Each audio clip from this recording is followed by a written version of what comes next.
Información precisa, completa, veraz, objetiva e independiente. Directo a tu pantalla. Radio Caracas Radio presenta Voz de América. Parte de la oposición política venezolana asegura que Juan Guaidó, considerado presidente encargado de Venezuela por decenas de países, no puede cesar sus funciones, como expone el dirigente Andrés Velázquez, quien calificó como un error político los planteamientos de representantes de algunos sectores de la oposición que sostienen que la presidencia interina debe culminar sus funciones el próximo año. Hasta tanto no sea convocado efectivamente un proceso de elecciones presidenciales. En tanto, Delsa Solórzano, presidenta de la Comisión de Justicia y Paz del Parlamento de 2015, afirmó que ninguno de los problemas que atraviesa Venezuela se solucionará con las elecciones regionales y municipales del 21 de noviembre y reiteró que la salida a la crisis tampoco pasa por entregar la Asamblea Nacional. ¿Cómo nosotros somos más eficientes en la lucha que verdaderamente le importa a Venezuela, que no es otra que salir del régimen criminal de Nicolás Maduro? Sin duda alguna, la respuesta no es entregando la única institución que goza de legitimidad. Tras la reelección del presidente Nicolás Maduro en un proceso considerado fraudulento y argumentando que en Venezuela se registraba un vacío de poder, en enero de 2019 Juan Guaidó se juramentó como presidente interino de Venezuela y fue reconocido por decenas de países. Aunque el año pasado el Parlamento de 2015 aprobó la reforma del Estatuto de Transición y Reestructuración del gobierno interino para que siga funcionando hasta recuperar la democracia y la constitucionalidad en el país, líderes opositores como el ex candidato presidencial Enrique Capriles estiman que el interinato concluyó. Carolina Alcalde, Voz de América, Caracas.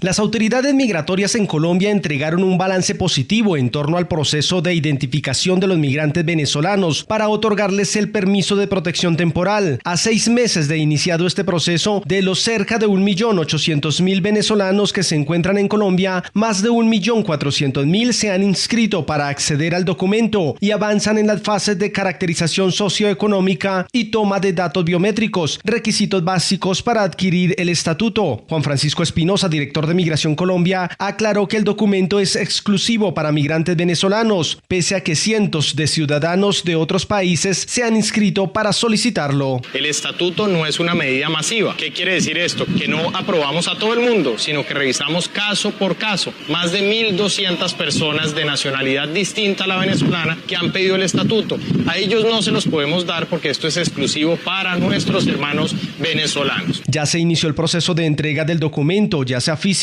o digital, inicialmente a los niños, pero la meta del gobierno es que a final de año al menos 1 millón de migrantes venezolanos ya tengan el documento, lo que les permitirá acceder a empleo, estudio, salud y prestaciones sociales. Esto no es una promesa de nada, es una oportunidad que cada uno de ustedes sabrá aprovechar de la mejor forma posible. Ahí ustedes perfectamente pueden tener un trabajo formal en Colombia, pueden ahorrar para pensiones, pueden ahorrar en sus cesantías, tener riesgos profesionales, estudiar en una carrera técnica, una carrera profesional. Asimismo, el gobierno estima que a finales de 2022, al menos 1.300.000 migrantes venezolanos beneficiarios del estatuto hayan accedido al sistema de salud subsidiada del país. Manuel Arias Naranjo, Voz de América, Colombia.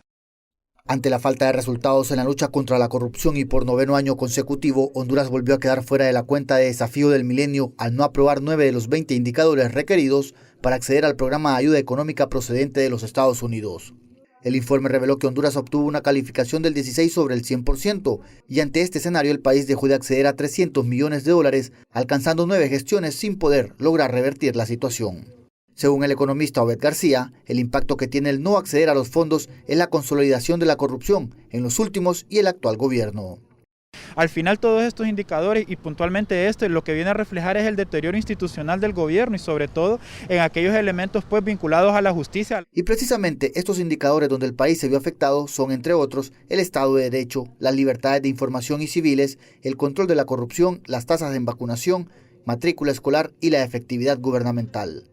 Años atrás, los fondos destinados del programa económico eran asignados a infraestructura, reducción de la pobreza y fortalecimiento a productores. Desde el gobierno, el coordinador gubernamental Carlos Madero dijo que existen muchos otros organismos que evalúan a Honduras y son percepciones distintas. Yo creo que Honduras internamente ha hecho un gran esfuerzo al punto que ningún gobierno había tenido una revisión de 4 procesos con el Fondo Monetario o, por ejemplo, las calificadoras de riesgo. La cuenta del milenio se basa en las evaluaciones e informes de organismos como el Banco Mundial, el Fondo Monetario Internacional y otras organizaciones para calificar las aptitudes del país. Óscar Ortiz, Voz de América, Honduras. Con el descenso de las temperaturas en Estados Unidos y la aproximación del invierno, también surgen nuevas preocupaciones sobre la evolución del COVID-19 en una nación que continúa sufriendo el duro golpe de la pandemia y que acumula casi 760.000 muertes por este mortal virus. En algunos puntos de la geografía estadounidense, especialmente en los estados del norte, se está registrando un aumento en la curva de nuevos contagiados y hospitalizados por COVID-19, una tendencia que inquieta a los expertos, y es que, según aseguran, este podría ser un avance de lo que se avecina en el resto del país durante los meses más fríos. Además, la altamente contagiosa variante Delta, que representa más del 99% de los casos por COVID-19 en Estados Unidos, no da tregua y provoca brotes de nuevos contagiados que pueden llegar a ser altamente perjudiciales, especialmente entre aquellos que continúan escépticos a recibir los antídotos y se niegan a vacunarse, quedándose vulnerables ante el COVID-19 y sus variantes. A la elevada tasa de no vacunados se suma una gran despreocupación por la pandemia, y es que en muchos estados del país las medidas de seguridad son mínimas y ni tan siquiera se requiere el uso de mascarillas o el distanciamiento social en espacios cerrados, escenarios que favorecen la propagación del COVID-19. Las consecuencias, advierten los sanitarios, serán críticas: más muertes, más hospitalizaciones y centros de salud colapsados ante la falta de camas y personal para hacer frente al repunte de nuevos casos. Según muestran los registros, en la actualidad todavía no hay ningún estado que haya alcanzado un índice de vacunación lo suficientemente elevado como para que sea seguro relajar las medidas sanitarias frente al COVID-19, por lo que hacerlo conllevaría un riesgo para la salud de esas comunidades. Sin embargo, y en la otra cara de la moneda, el número de vacunaciones incrementa paulatinamente debido en parte a los mandatos de vacunación impuestos por la administración Biden y que impulsan la inmunización de los trabajadores estadounidenses. Además, los niños mayores de 5 años ya pueden recibir la vacuna de 2 dosis desarrollada por Pfizer, aumentando así el número de estadounidenses elegibles para inmunizarse contra el COVID-19. Las autoridades sanitarias de Estados Unidos reciben con esperanza estas noticias. Eso sí, no olvidan el largo camino que todavía queda por recorrer hasta acabar con la pandemia. Judith Martín Rodríguez, Voz de América.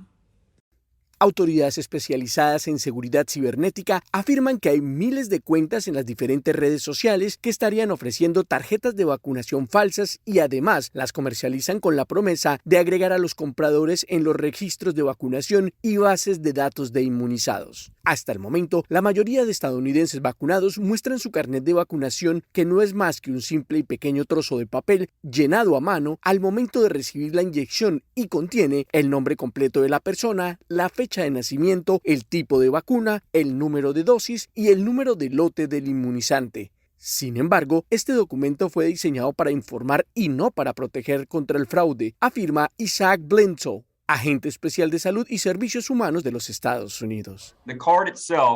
La tarjeta en sí estaba destinada a ser un dispositivo de comunicación entre un proveedor y un paciente para demostrar que estaban vacunados, e incluso un recordatorio para mostrar, si corresponde, que es necesario administrar una segunda dosis. Este documento se usa ampliamente como prueba de vacunación en los Estados Unidos, sobre todo porque muchas empresas la exigen a sus empleados al estar inmunizados, y las quejas del documento adulterado van aumentando, ya que a principios de 2021 se registraban 5 o 6 quejas diarias y hoy en día superan las 20 llamadas a la línea directa de tarjetas de vacunación falsas, y los expertos en ciberseguridad aseguran que los sitios que ofrecen estas tarjetas de vacunación falsas se mueven principalmente en la red oscura, a sitios más concurridos en Internet, como lo explica Eric Feinberg de la Coalición por una Red Segura.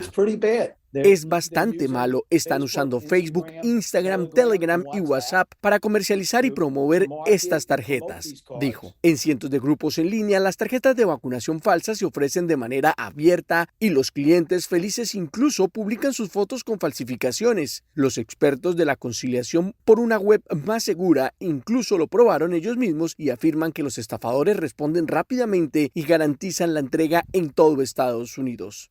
Por otra parte, Brian Linder, quien trabaja en el Checkpoint Software Technologies, dice que las ventas de estos productos aumentaron drásticamente después de una orden de vacunación del gobierno de Estados Unidos para los trabajadores federales. El número de vendedores de tarjetas falsas de vacunas aumentó aproximadamente 10 veces, por lo que vimos alrededor de 1,000 vendedores en agosto y en septiembre, después del anuncio, aumentó a 10,000. Los especialistas de esta entidad dicen que una posible solución es desarrollar una base de datos de vacunación federal unificada y tarjetas digitales que verifiquen el estado de vacunación, algo que algunos países europeos ya están haciendo.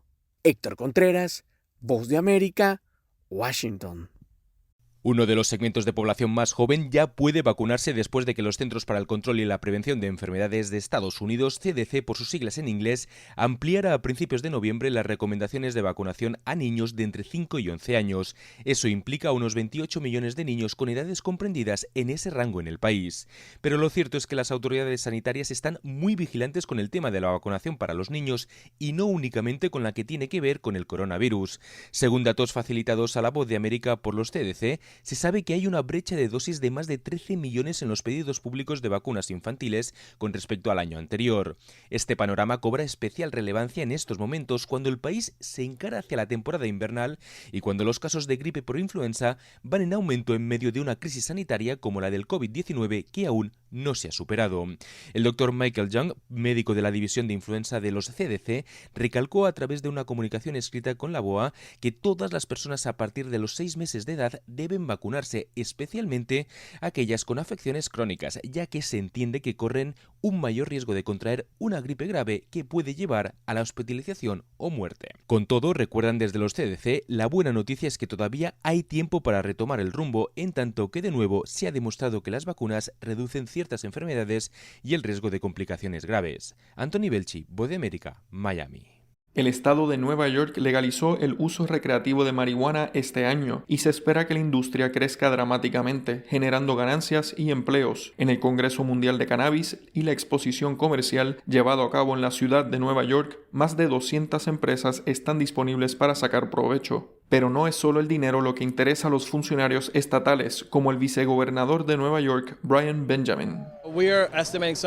Estimamos alrededor de $400 millones en ingresos una vez que la industria esté en funcionamiento. Estoy más preocupado por todas las demás cifras, ¿verdad? La gente que ya no será encarcelada debido a la marihuana, eso tiene un beneficio económico. Todos los empleos que se crearán gracias a esa industria. En el Congreso Mundial de Cannabis se exponen todo tipo de productos, tanto los de producción y procesamiento de marihuana como los vinculados al envasado. También promocionan productos que contienen un extracto de marihuana llamado cannabidiol o el CBD, que, para algunos, tiene todo tipo de impactos positivos como el alivio de la ansiedad y el insomnio. Muchas de esas afirmaciones no están probadas, pero las personas que usan CBD están convencidas de sus efectos positivos, tanto para humanos y animales. Según las encuestas, cada año más y más estadounidenses apoyan la legalización de la marihuana recreativa. Según el Pew Research Center, con sede en Washington, D.C., solo alrededor del 8% de los estadounidenses dicen que la marihuana no debería ser legal para el uso de adultos. John F. Burnett, Voz de América, Washington. Estados Unidos registra un nuevo incremento de casos de COVID-19. Medios estadounidenses reportan un aumento de 3% en nuevas infecciones y 10% en el número de muertes asociadas a la enfermedad en la última semana. Ante esta situación, autoridades de salud temen que Estados Unidos pueda dirigirse a una quinta ola de contagios a medida que se acercan las temperaturas más frías, la temporada festiva y el declive de la protección de las vacunas. Sobre este último punto, autoridades sanitarias continúan analizando los datos disponibles sobre la dosis de refuerzo y a pesar del pedido de Pfizer a la Agencia Federal de Alimentos y Medicamentos de ampliar las dosis de refuerzo a todo adulto mayor de 18 años, desde el equipo de respuesta al COVID-19 de la Casa Blanca aún no se conoce una respuesta a la solicitud. Entre tanto, la administración del presidente Biden continúa impulsando la inmunización de menores de entre 5 y 11 años, así como los mandatos de vacunación para funcionarios federales en Estados Unidos. En otro orden de cosas, una corte penal de apelaciones bloqueó temporalmente este jueves la entrega de documentos a una comisión especial de la Cámara de Representantes que investiga el asalto al Capitolio de Estados Unidos el 6 de enero pasado. Esta decisión otorga una victoria parcial al expresidente Donald Trump, quien había presentado una acción para bloquear la entrega de estos documentos. El mandato administrativo emitido por la Corte de Apelaciones del Distrito de Columbia bloqueó hasta fin de mes la entrega de los documentos que estaba prevista para hoy viernes. La Cámara de Representantes aprobó la conformación de una comisión especial para investigar los sucesos vinculados al asalto al Capitolio el 6 de enero pasado, cuando un grupo de personas ingresó al recinto para intentar impedir la certificación de las elecciones. Los documentos contemplan registros de llamadas, notas escritas y borradores de órdenes ejecutivas que actualmente están bajo custodia del Archivo Nacional de Estados Unidos. En otro tema, el secretario de Estado de Estados Unidos, Antony Blinken, dijo en diálogo de jefes de delegación en la Asamblea General de la OEA que después de 20 años de firmada la Carta Democrática Interamericana, las democracias enfrentan un serio desafío. El jefe de la diplomacia estadounidense reconoció que los ataques a la democracia están en la esfera global, incluso dirigidos contra Estados Unidos. Señaló cómo en países latinoamericanos como en Nicaragua y Venezuela han arrasado con la esperanza de prosperidad de los ciudadanos. Y citamos, algunos países no están respetando ese principio. Las recientes elecciones en Nicaragua nos muestran ese efecto, dijo Blinken, y aludió a la resolución presentada ante el Pleno para condenar a Daniel Ortega. Este viernes culmina la 51ª Asamblea General de la OEA, que se desarrolló de manera virtual y que abordó, entre otros temas, la situación de las vacunas de COVID-19 en la región, la recuperación económica pospandemia y la situación política y de las democracias en la región. Desde Washington, informa Belén Mora, Voz de América.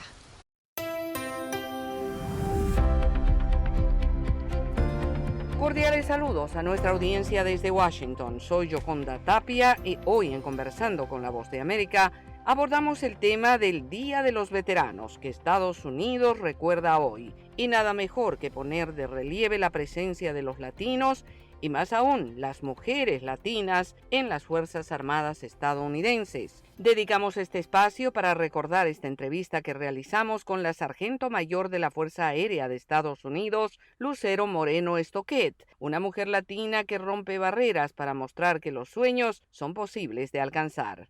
¿Cómo fueron esos años en la Fuerza Aérea cuando empezaste? ¿Tuviste las oportunidades que esperabas? De hecho, fue muy raro porque el trabajo que yo escogí, gracias a Dios me tocó ser aviadora. Entonces, el trabajo de ser una aviadora en la Fuerza Aérea es muy pequeño. Nomás el 10% de toda la Fuerza Aérea son aviadores. Entonces, viendo ese número del 10% nomás son aviadores. Entonces, ser mujer en ese tipo de trabajo es un poquito más pequeño. Y ahora ser mujer latina o hispana es otro más pequeño. Más reducido todavía. Entonces, cuando yo fui al primer entrenamiento de mi carrera de aviadora, no había nadie que se pareciera a mí. No había mujeres, no había latinos, no veía a nadie que se pareciera a mí. Entonces me empezó a dar miedo porque dije, ¿en qué me metí? Seguro. Me dio miedo, pero nunca me quedé así como que me tengo que salir, ya no quiero hacer esto. Claro que no, de hecho, como que me dio más fuerza y quería seguir adelante porque vi y dije, si yo puedo hacer esto, muchas personas como yo también lo pueden hacer. Entonces fue como mi propio meta para salir adelante, viendo que nadie se pareciera a mí. Paralelamente a ello, tú eres especialista operadora de KC-10 y entiendo que esto es realmente algo muy importante. ¿Nos puedes explicar? Sí, pues el avión tanquero en el que vuelo se llama KC-10 y nomás ahorita por el momento hay 3 aviones tanqueros. Bueno, cuando me metí yo nomás había 2, que había el KC-135 y el KC-10. Y el KC-10 es el más grande, uno de los más grandes de los dos y pues para cualquier tipo de movilización de guerras y siempre necesitan aviones tanqueros y lo que hacemos usualmente es nomás pasar combustible entre aviones. Entonces cuando tenemos que pasar un avión al otro lado del mundo, volamos y nos conectamos pasándole el combustible al otro avión que necesita gasolina para seguir adelante. adelante en la misión que necesitan hacer. Dibujemos un poquito esto. Son estos aviones grandes que transportan combustibles y se conecta con aquellos que están en pleno vuelo y les van cargando combustible, ¿verdad? Y tú eres la encargada de manejar precisamente esa manguera. Hay dos tipos, hay una manguera y hay otro pedazo de metal que mide como 80 pies. Y yo manejo el pedazo de metal, moviéndolo de lado a lado, de arriba hacia abajo, para sacar ese pedazo de metal y meterlo en el agujero del avión. Exacto. Mucha precisión seguramente para poder hacer este trabajo. Bueno, yo lo podría como jugar videojuegos cuando crecía. Tratar de meter un pedazo de metal en el pleno aire. Tienes que tener mucha paciencia, tienes que tener una visión muy especial y el entrenamiento donde nos ponen a nosotros es como de 1 año. Bastante exigente además. Con el paso de tu carrera y el avance de los años, ¿has ido viendo cambios relacionados con la incorporación de mujeres y de latinos? En mi carrera no muy drástico, porque también cada vez que veía a mujeres entrar en mi carrera no se quedaban por tanto, se quedaban unos 4 años o 6 años y luego se salían, porque la verdad es que este trabajo andas volando, vuelas a muchas partes del mundo, siempre estás fuera de país y no es muy conducible a la familia. Muchas de las mujeres quieren tener hijos y luego no pueden volar. Entonces, usualmente se salen de la carrera y se meten a otra carrera en la Fuerza Aérea o se salen completamente. Entonces, casi no tenemos mujeres en mi carrera. Pero latinos, sí he visto un crecimiento de gente, de latinos entrando más, pero usualmente son hombres. Era la sargento mayor de la Fuerza Aérea de Estados Unidos, Lucero Moreno Stoquet,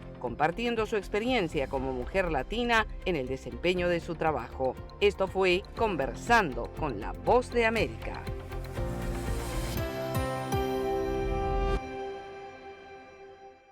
Información precisa, completa, veraz, objetiva e independiente. Directo a tu pantalla. Voz de América en RCR 750.